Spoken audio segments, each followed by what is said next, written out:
Korang rasa siapa yang akan menang untuk FIFA World Cup tahun depan? Brunei Darussalam. Riddle me this. Apa yang lagi besar daripada WrestleMania? Apa yang lagi besar daripada Super Bowl?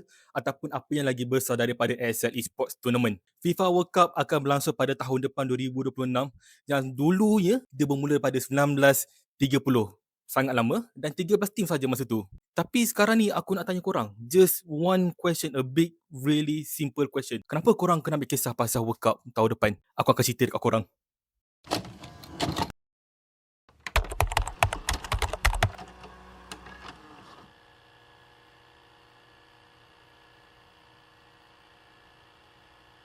Bafana Bafana have put the first cork on their deck. Mexicans desperately clinging on here. Romero!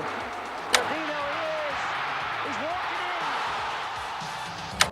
So kenapa orang kena ambil kisah pasal World Cup ni? World Cup ni dia bukan every year tau punya event. Dia 4 tahun sekali punya event. So dia 4 tahun sekali tu kau boleh dapat this one bragging right kata negara kau menang World Cup. Ada yang macam kata, well, aku punya player negara tu dapat skor 12 gol, 5 assist dan ataupun dapat goalkeeper of the tournament.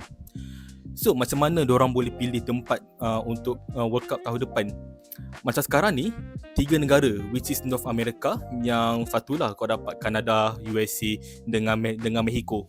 But originally diorang boleh pilih satu negara je.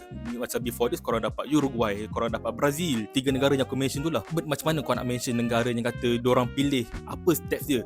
So steps dia macam FIFA punya community akan pilih macam kata 3 benda. Ekonomi, dan kedua pula kestabilan, macam mana lah hotel, security, dengan orang awam macam kata dari luar negara nak datang ke negara tersebut untuk tournament, selamat ke tak nak pergi. And nombor 3 paling penting is keselamatan lah. Macam tadi aku cakap, orang nak pergi tu selamat. Kalau 3 benda ni ada, so FIFA akan kata kalau kau dah boleh bid dengan certain harga, dengan certain tempat, kau boleh pitch idea tu, so orang boleh pergi World Cup tersebut. Even World Cup sekali tu pun ada iconic moment dia sendiri. Not only macam dekat dalam TV je, dalam tengok. Contoh benda yang paling penting, the hand of God Maradona, yang gol yang sada haram, yang gol pakai tangan. To this very day, satu benda paling iconic. Not only that, pada tahun 2002 South Korea diorang ada buat kata Cinderella Run. So Cinderella Run ni is basically macam orang tak percaya yang diorang boleh sampai this pangkat, macam kata this tinggi dalam tournament. So South Korea buat that kind of run. Pada tahun 2002 diorang dapat nombor 4 dalam FIFA World Cup masa tu. Diorang kalahkan Spain, diorang kalahkan Argentina dengan Italy back then. So satu benda tu orang kata memang a big run. Diorang tak percaya negaranya kecil tu boleh sampai jauh, almost masuk final. That is one of the reason why orang kata the most iconic moment yang dekat dalam World Cup masa tu. And kita kena mention juga yang Brazil kena malukan dengan Jerman 7-1. Sorry peminat Brazil, you had it coming. But the thing is that World Cup ni juga macam kata every year diorang ada something different, diorang ada something baru, diorang macam every year diorang akan cakap benda something interesting. One of the thing is that macam lagu Kenan, Waving Flag, yang lagu orang kata official untuk World Cup, tetapi itu bukan official World Cup. It's just one of the song yang dikeluarkan masa World Cup masa tu. The most official song yang orang recognize dalam World Cup is Shakira, yang Waka Waka yang korang dengar tu kan. Yes, that song menjadi satu lagu paling ikonik dekat dalam World Cup. Even budak zaman sekarang dengar lagu tu pun, oh yelah ni dari World Cup. Korang tak boleh escape World Cup. So that is why one of the reason kenapa orang sekarang ni kalau World Cup, orang sanggup bercuti, orang sanggup macam kata sanggup sakitkan badan diorang sendiri untuk dapatkan MC untuk tengok World Cup, untuk tengok tim diorang menang ataupun kalah. Itulah adat pertandingan lah. Korang macam as a parents kan, macam korang sekarang ni dulu masa kecil, korang yang tengok zaman kanak-kanak dulu, korang ingat back then macam mana pergi sukan. Even korang boleh ingat yang ada meme kat internet dulu, England is coming home, semua benda tu korang still ingat. Sampai sekarang orang kata England still coming home, semua benda tu. Is it gonna happen tahun 2026? Still TBD. But sekarang ni korang yang dah berkeluarga kan, korang yang dah ada family semua ni, what else korang boleh buat? Macam kata anak korang nak macam mana nak memupuk minat bola sepak dekat anak korang atau keluarga korang. Actually there's banyak benda, and one of the thing is korang boleh buat based on sekarang ni, which is World Cup. yang akan berlangsung pada tahun depan tadi aku cakap. Not only that, korang boleh dapat macam banner, macam bonding relationship dengan anak korang ataupun dengan family korang, ataupun maybe korang macam korang kata maybe inspired, macam kata korang nak ambil boot korang and then main bola sepak dekat tengah padang semula. It's a good starting point.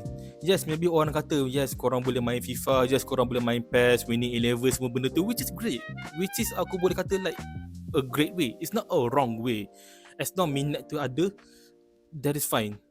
Wajib kena ada minat tu. Kalau tak ada minat, korang kenalah pupuk that minat dalam diri tu. And sebagai parents, memang orang kata like, aku tak nak anak aku main bola sepak je, habis pembelajaran macam mana? Arsenal Academy wujud. Malaysia pun ada ni, sukan akademi. There's nothing wrong with that. Korang boleh belajar dengan korang boleh kumpul ilmu juga pada waktu sama dengan main jadi atlet yang korang nak.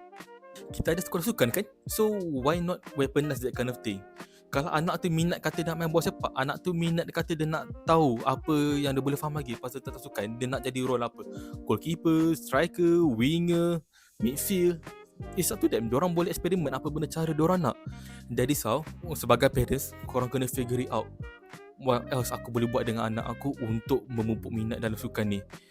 But at the end of the day, korang kena ingat, benda ni tak boleh paksa.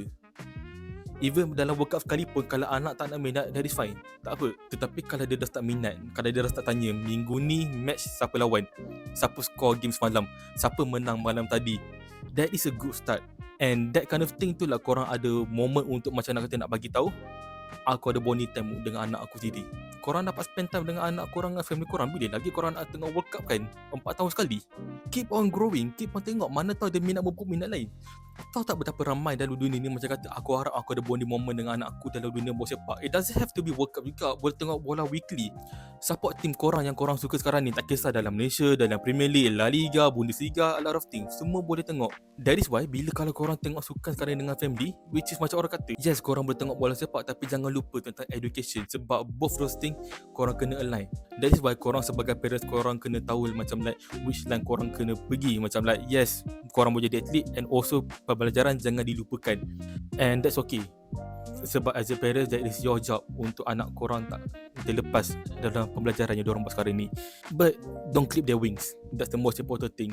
That is why not only cakap pasal bola sepak je, not only cakap pasal World Cup, tapi but also like as a bonding moment, and also like to improve your punya relationship dengan parents, dengan your kids, dengan macam kata memupuk minat dalam diri tu. It doesn't have to be World Cup juga. It can be any sports cakap. E-sports, pickleball pun sekarang tengah naik pun kau boleh cakap sekali untuk anak diorang. Kalau ada minat tu, like go for it. It's okay to build a new minat, tapi but also at the same time don't kill the interest. And one last thing, the most important thing, aku nak korang komen dekat dalam video ni, team apa yang akan menang tahun depan dekat dalam World Cup, and also siapa striker diorang yang korang rasa yang akan menang top goal scorer. Siapa yang dapat betul, aku pin komen korang je lah.